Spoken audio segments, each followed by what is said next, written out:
Hi everyone, welcome back to a new video. Today I have this. This right here is an AMD Radeon HD6670. This card was released in April of 2011 and is based on the Turks XT graphics processor. This card comes clocked in at 800 MHz with a memory clock of 1000 MHz. It has 512 MB of GDDR5 Vram, 480 shading units, 8 ROPs, 24 TMUs, and it supports up to DirectX 11. Let's find out what this card can still do in terms of gaming. Alright, first off, time to get this card out of its home, which is a Radeon PC that I bought a couple of months ago. After that, time to replace the thermal paste. Taking apart this card is very easy.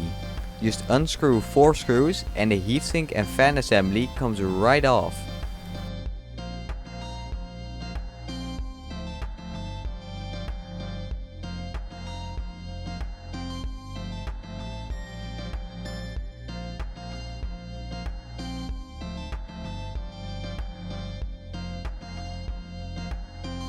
Now let's have a look at the card itself. On the PCB is a fan connector for the fan, and for display out this card is HDMI, DVI and VGA. The fan and heatsink on this card are on the small side, but they are good enough for cooling this card. Now it's time to put the card into my system. This right here is my test system. It features an Intel Core i5-2400, 10 GB of DDR3 RAM and usually an HD6970. Now it's time to boot up the PC. After pressing the power button, the card sprung right into life.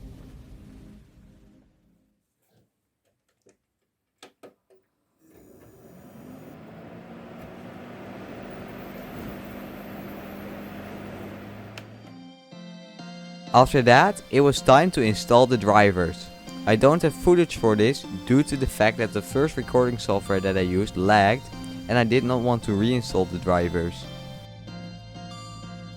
Now time for some benchmarks. First off, time for user benchmark. User benchmark showed that my processor was performing way below expectations, while the GPU was performing above expectations. Time for another benchmark, Heaven. On the high quality preset, the card got an average FPS of 14.9 and a score of 376.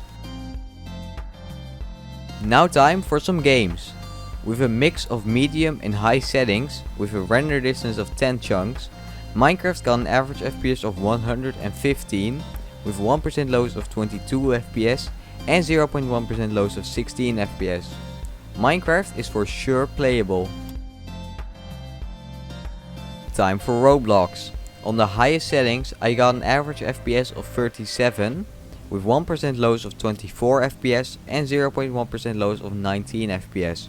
So Roblox is another game that's definitely playable on this card.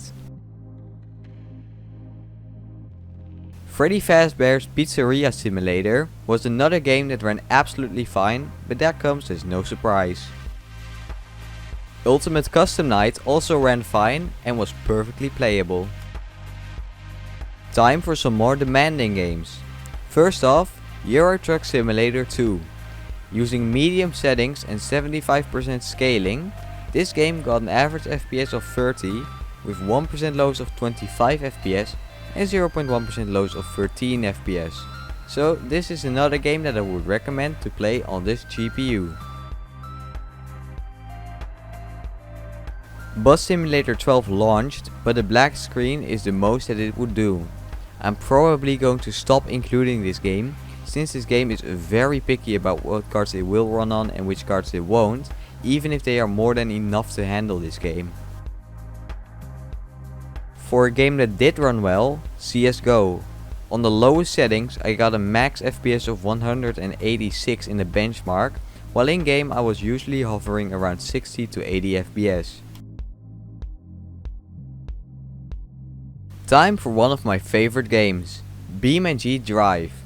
On the lowest settings, this card managed to get an average FPS of 39, with 1% lows of 21 FPS and 0.1% lows of 10 FPS. BeamNG ran absolutely fine and I definitely recommend this game, whether you have an HD6670 or not. Bus Simulator 16 ran decent. On low settings I got an average FPS of 24, with 1% lows of 11 FPS and 0.1% lows of 4 FPS. It's not the best FPS ever, but for a card with only 512 MB of VRAM, it still ran better than I expected. Another game that I did not expect to run as good as that it did was PC Building Simulator. On the lowest settings in the 1366x768 resolution, this game ran very well, averaging 29 FPS, with 1% lows of 10 FPS and 0.1% lows of 1 FPS. The 0.1% lows mainly came from loading in parts, which causes a little stutter.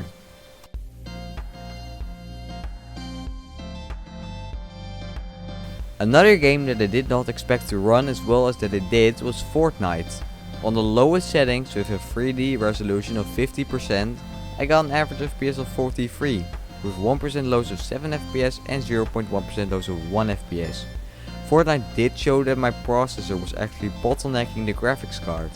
The poor i5 was pinned at 100% usage according to MSI Afterburner, while the GPU was hovering about 80% usage.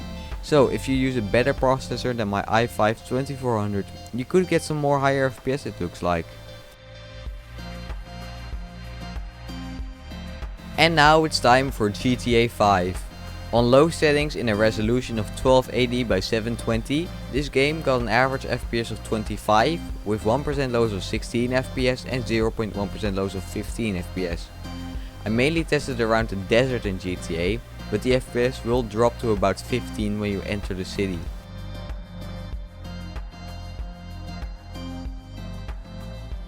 And after that, it was time to uninstall the drivers and shut the PC down. Now, what is my final opinion on this card?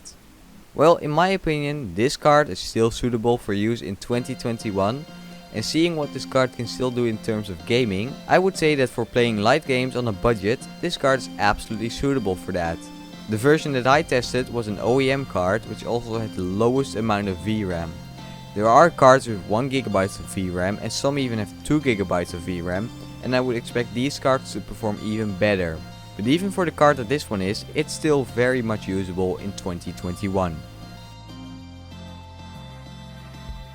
And with that, this video comes to an end. Thanks so much for watching, comment, like, subscribe, and I'll see you guys next time. Goodbye!